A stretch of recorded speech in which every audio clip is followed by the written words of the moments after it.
are with LDLC. They have Yike, right? Yike's been getting a lot of hype behind him, especially publicly, and DOS, he wants to be doing things after yesterday's performance. But Mirage, they're almost defined by Memento and Raxo, right? But these guys, they've been focusing quite heavily on tanks, and Rangjan Bad Lulu focus very heavily on these melee carries.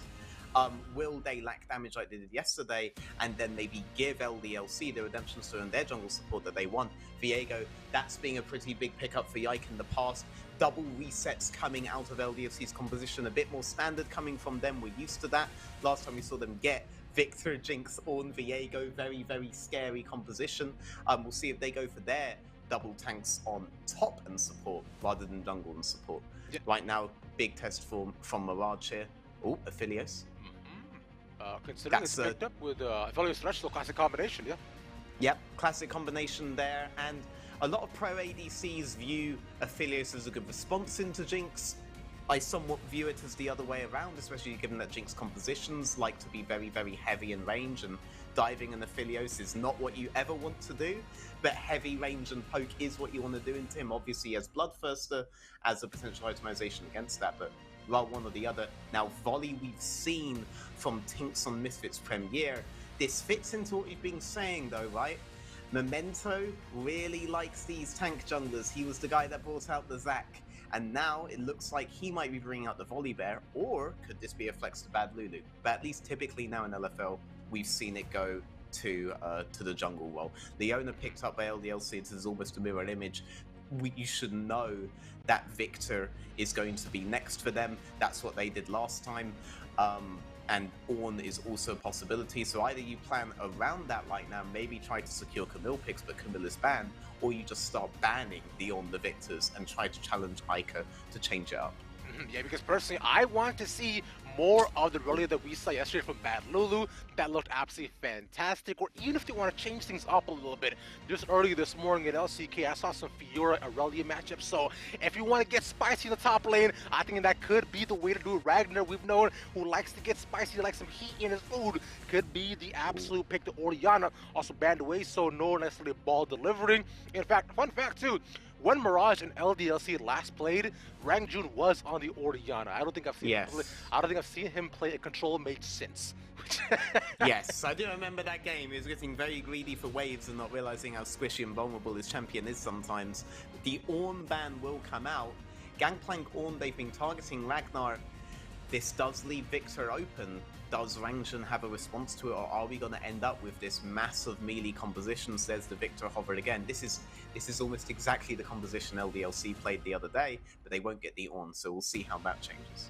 Yeah, exactly. I know they're definitely looking for some sort of long range type of hard engage in the top side. You know, we could actually see, you know, because considering Gwen is banned away, we've seen Ragnar on the Jace before, not exactly the hard engage you're looking for, but could definitely be an option if they wanted to pick much more of a safe laner. Cody's son with Raxo also have options up for themselves as to what they want to possibly pick in terms of the mid and top role for their solo lanes.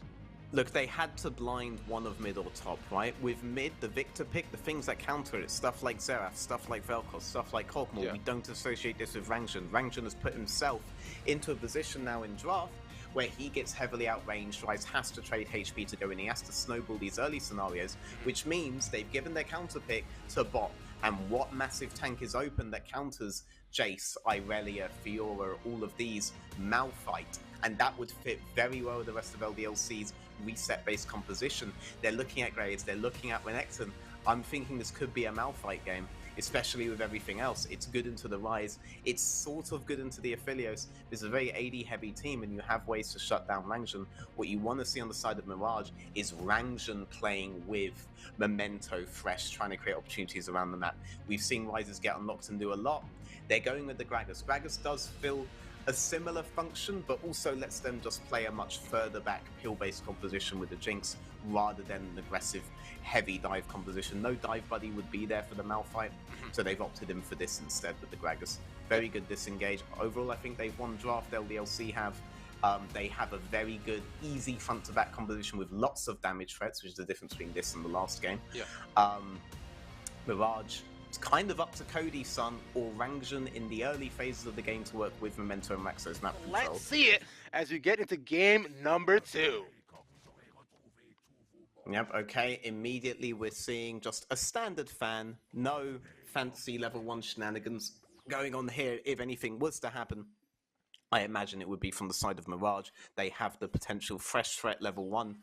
Victor's job quite easy. He's not against a Zac like you would normally fear going into someone like Memento. He is purely against the volley bear. Normal vision control will let him know if he is under threat. He can play mid lane out fairly simply. If DOS is able to get unlocked on the bot side here, he can make plays on the Ryze very, very easily. If Ryze is an accelerating hard early game, isn't able to build these tanky MR items that give him move speed, stuff like the force of nature that would allow him to trade HP to get into these fights, then he's completely out the game. So Ica just has to not give him opportunities, right? But at the same time, Ryze has a lot of good early clear options that Ica simply can't match, right? But we are seeing Volley go top to bot, not a bot to top, probably not looking to do anything heavy top side early then. This game might be decided around bot. We have Yike on the other hand, going bot to top instead. Ryze leaning very heavily top side here, trying to contest wave. Be interesting to see what Rangjun does on these initial waves. Yeah, because you know Bad Lulu is going to get just naturally get the early push against Ragnar, right? So being able to punish him early on would create a really solid point of contention for LDLC, and Bad Lulu not being a factor in this game would be extremely detrimental. But you were talking a bit about how bot lane would definitely be a big point within this game, and I don't disagree with you. Cody-san, we've seen him perform fantastically on the Aphelios. That's really where we saw him in Nice, absolutely pop off against BDSA. So him on the Aphelios, again, we know could be a really good look alongside Raxos Thresh, which has been immaculate. Pushing quite hard on bot lane here. This actually gives Jinx some options in terms of preventing the crash.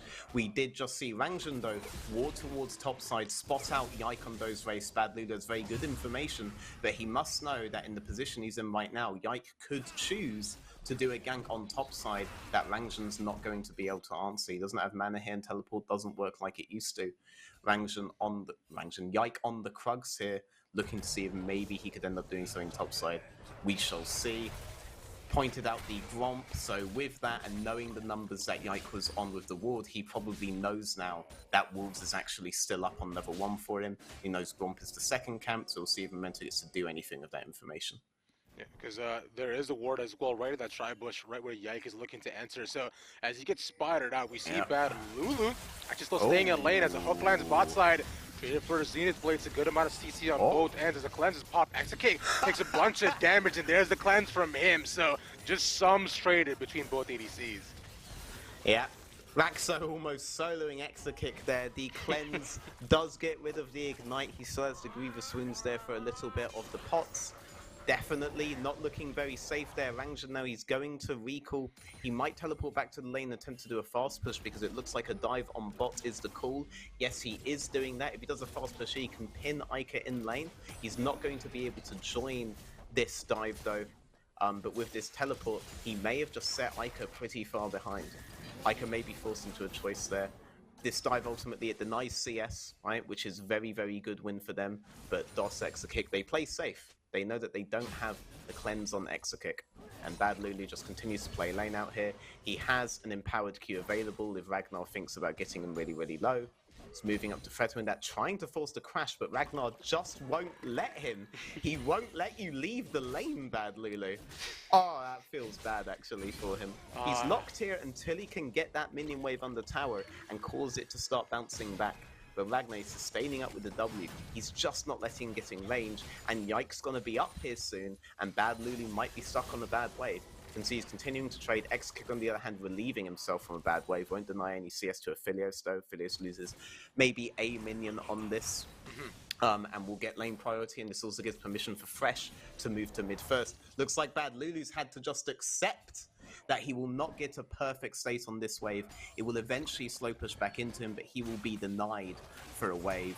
Ragnar is going to recall. Looks like they're just going to trade TPs on top side. Good job by him, and you can see the lead coming in for Ragnar there. Nice play by him on the top side.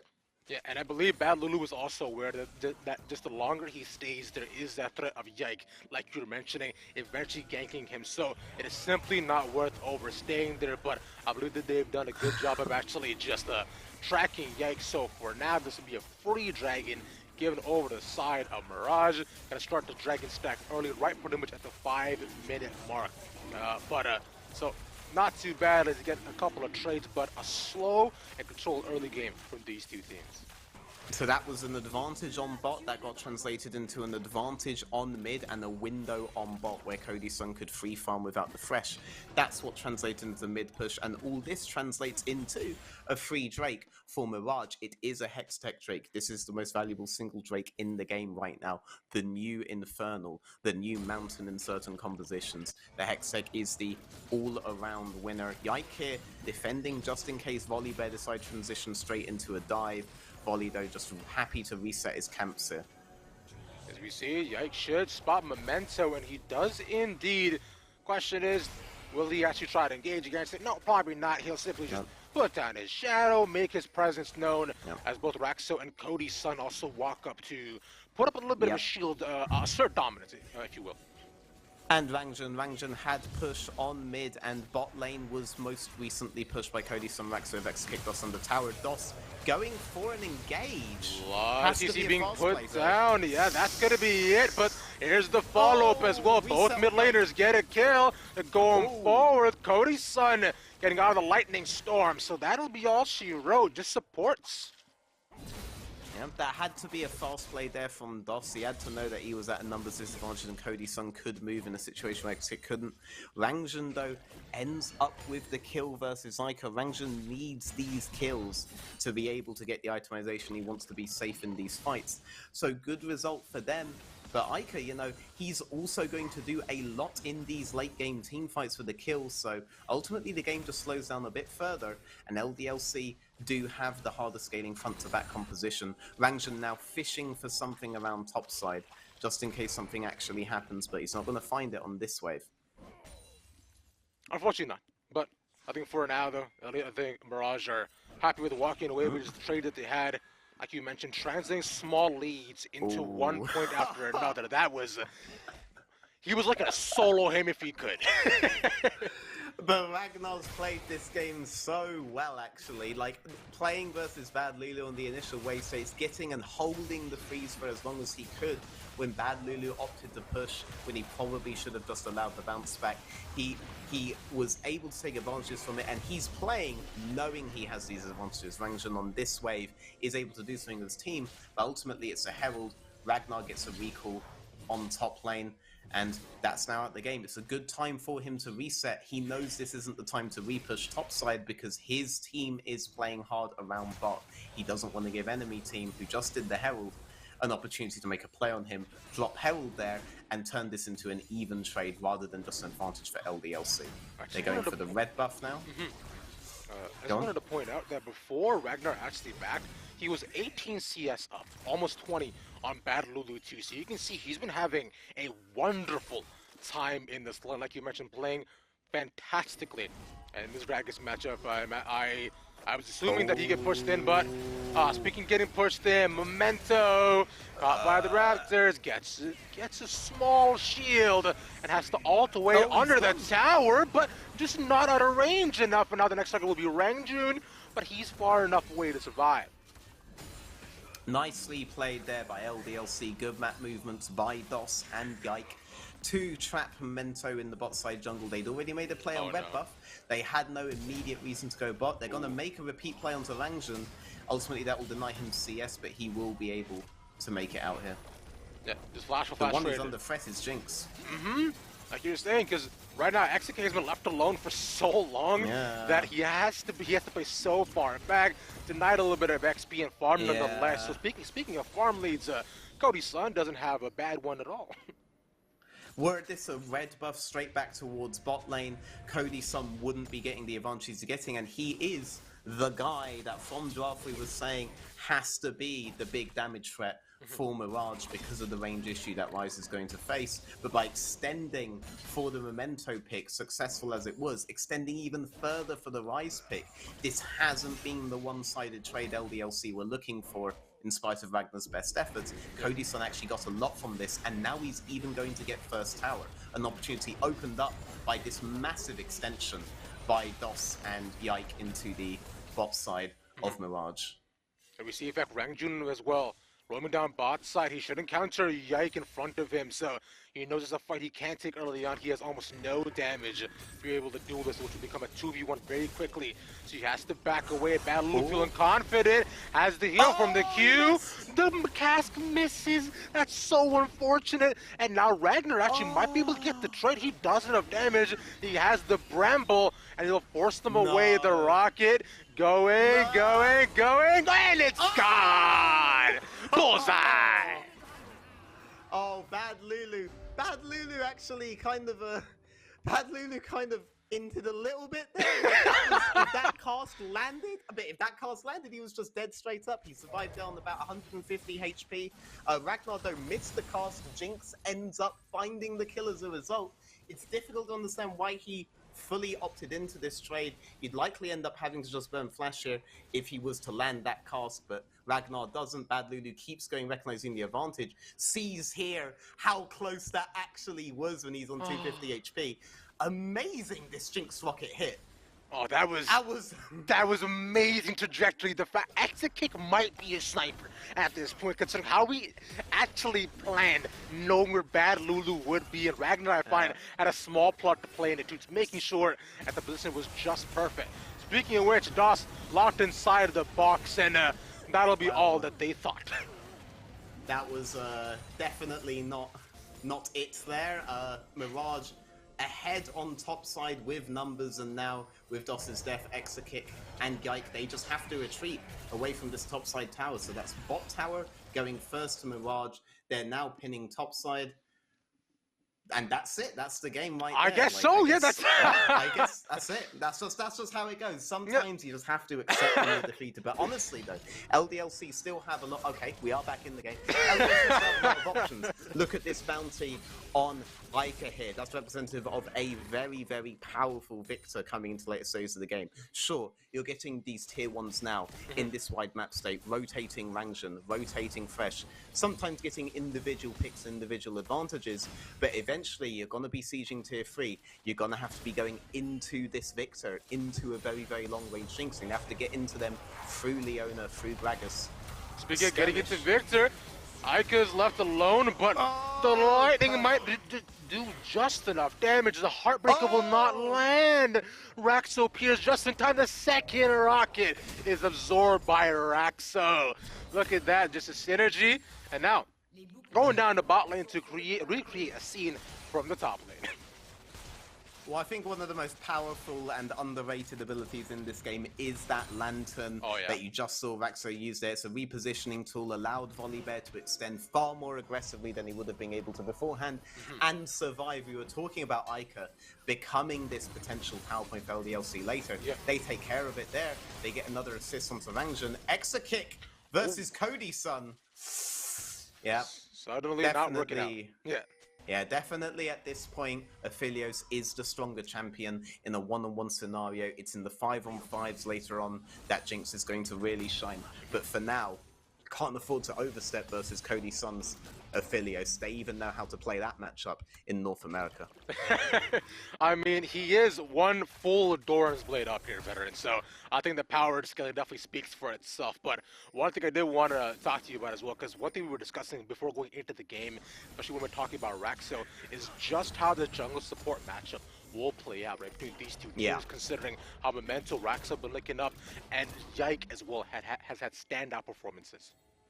Yes, for sure, and it's been extending into this mid-game. They've been finding these 3v2, 2v1 skirmishes that favor them, but like you were saying, Bad Lulu's kind of being left on his own a little bit versus Ragnar.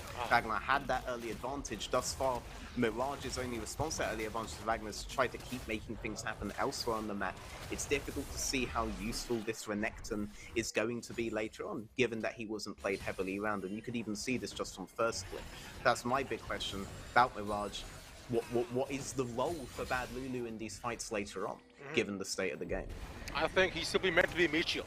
Honestly, he goes in, probably lands a stun, and then if he survives, if he dies, well, so be it, I guess. Cody-san being murdered by Raxo Memento, so you make sure you can safely push the wave, and Ragnar will take his consolidation prize and simply wait for the wave to push into him. As the DOS is roaming up, and Yike as well has managed to wake your top side as well, along with almost all of LDLC moving topside.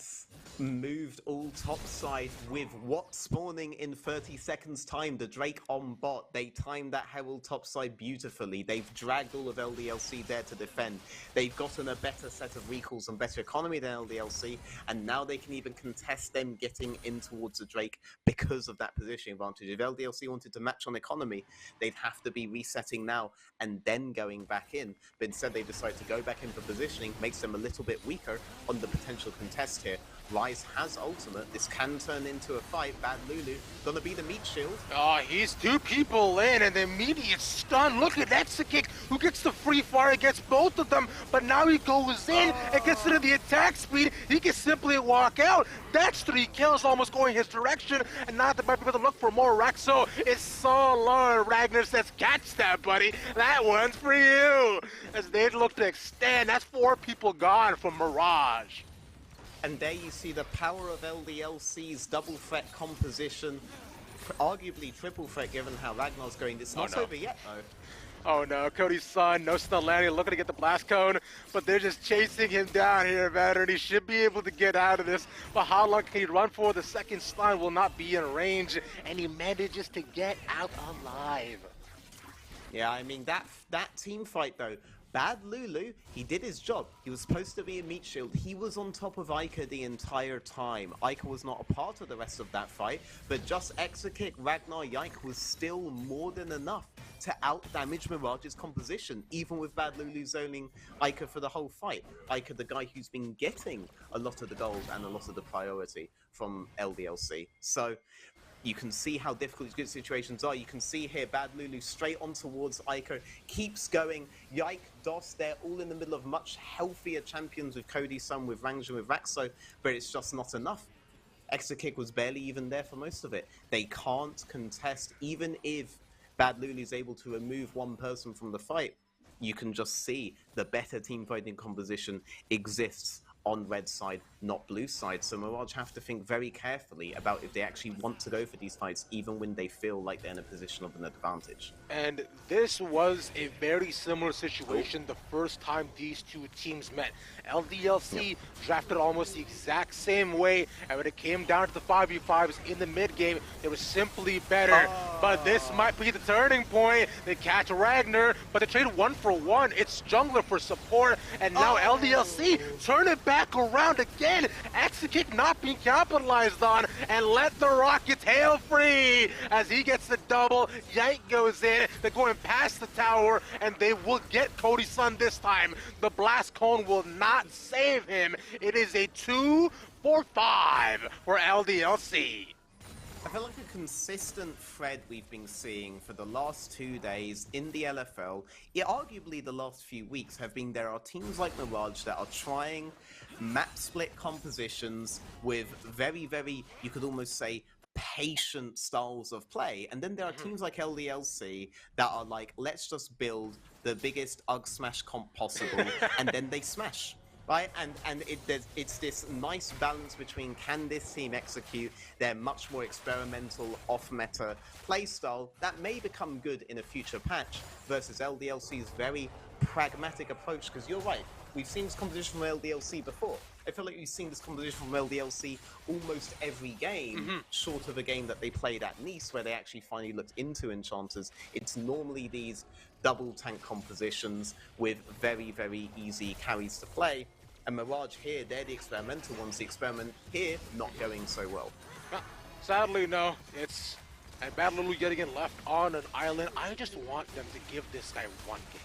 Just 1, just to prove that they know he exists somewhere. I know he's not good until like he's level 7, guys, but I promise it's worth investing into him as he watches his lane and his towers fall before him. Memento can simply get the first class ticket to the show, but this might be a show you might not want to attend as he looks to get out the back door, losing almost all of his health.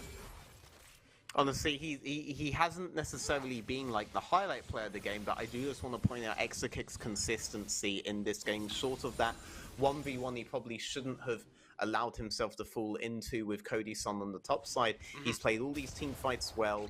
He's being able to be a consistent source of damage output for LDLC in situations where Ica couldn't, and that's paying heavy dividends for them in this game. The next Drake's coming up. Looks like Mirage looking to try to contest Baron instead, maybe even try to trade objectives. It's not sole point for either team yet. I want to see how Mirage decide to play at the next phase, because they don't have tempo on the map. They can't just split LDLC. LDLC can probably just push as aggressively they want on any particular point and not lose anything at all. Yeah, considering they're moving as 5 right now, they know that in the 5v5, they can just brunt force down anything they want to. 4 towers down for themselves, push all the way to the base, both in top and mid against Mirage. So now Mirage has to be careful, because if they don't manage their wave states, then suddenly they're at a threat of losing half their base and potentially even the game, as Soul Point will go over to LDLC. I agree with Mirage not to contest this, but ultimately they couldn't contest this even if they wanted to. They couldn't even trade it for anything with all of the waves pushed in the way that they are and no control of bot side jungle to go for the bot wave. They can't do anything. They've just been shut out. LDLC have them in a choke right now, and Mirage have no clue what to do in this situation. Arguably, there may not even be much they can, short of waiting for someone on LDLC to just make themselves fully out of position, and then Rangjun to try to teleport in with his Realm Warp, or maybe even Fresh and Memento to be hovering at an opportune moment and just take advantage of his individual misplays. That's all they can hope for right now, but it's a waiting game for them there. For LDLC, the win conditions are very, very simple for them. They can't be contested in either side of the river right now, so long as no one gets individually caught. The game is as simple as group, walk up as 5, and just walk your way into the Nexus and into your latest win. Yeah, because as of right now, LDLC, like you were mentioning, with how much control they have over the map, the next overall target for both of these teams, of course, has to be the Baron. And if we just look at all the vision control that LDLC has, just a straight line all the way down from Mirage's jungle up towards top side. They have all of that ward. They have complete control there. So Mirage know that if they want to gain top side control, they're now also at a threat of potentially just losing the bot lane towers as well. Something that they definitely do not want to do, would prove very detrimental, but they get a couple of seconds of relief. And the question is now, both even LDLC decide it's not necessarily worth it. We'll simply continue to reset, scale up, and probably play around the next drink. Yep, or even the Baron that's been up this entire time. Curious to me that LDLC have never actually prepped for it, likely because they're trying to spend time breaking down this tier 2 on bot side. It's 900 gold, and that grouping they're not pressing Baron. Cody, oh my god! There we go. That was beautiful from Ragnar alongside Exakick, and now they go in. That's the pick, and there's the second. Raxo slowed. Exakick just keeps on landing those 1W after the next, but with Cody's Sun down, like you were mentioning, Baron the next target, and they'll get it for free pretty much. Yep, I mean, missed the last 2, but we hit the third time's the charm on the Grag Assault from Ragnar. Displaces Cody's Sun, displaces Raxo, burns summoners from Cody's Sun, turns into a lockdown by DOS into a rocket by Exakick. Just the composition, it flows so naturally one after the other, and that's your reset on Yike right there. That's a team fight. Another reset coming in here. An exciting on Jinx. Yike now with the Fresh. It's so difficult to step up in almost any circumstance against this team. Victor has such control of the corridors.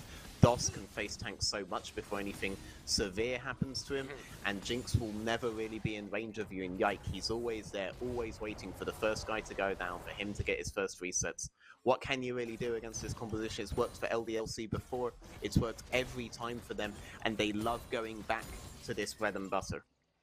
And In fact, we were looking at Mirage to be the ones to potentially get the pick. We were looking at them to set up something like that. But considering that they're the ones getting caught in this position, as the game goes on here, Veteran, I feel as though Mirage's chance to get more desolate and desperate and then be put into a very unfortunate, desperate situation. Now with Baron pushing into them at that next Dragon Timer, but they know they have to contest this because both Baron and Infernal Soul would definitely be the final nail in the coffin. Yep, LDLC definitely setting up their endgame here. They will finally get this tier 2 on bot side that they've been pivoting around for ages, even to the detriment of the Baron. But there's nothing to trade away. The wave on top side is almost towards Mirage's base. The wave on midsection, well, there is really none on blue side. They may have made a pick in this small corridor. So difficult to play into Victor there, and it's Cody sundown.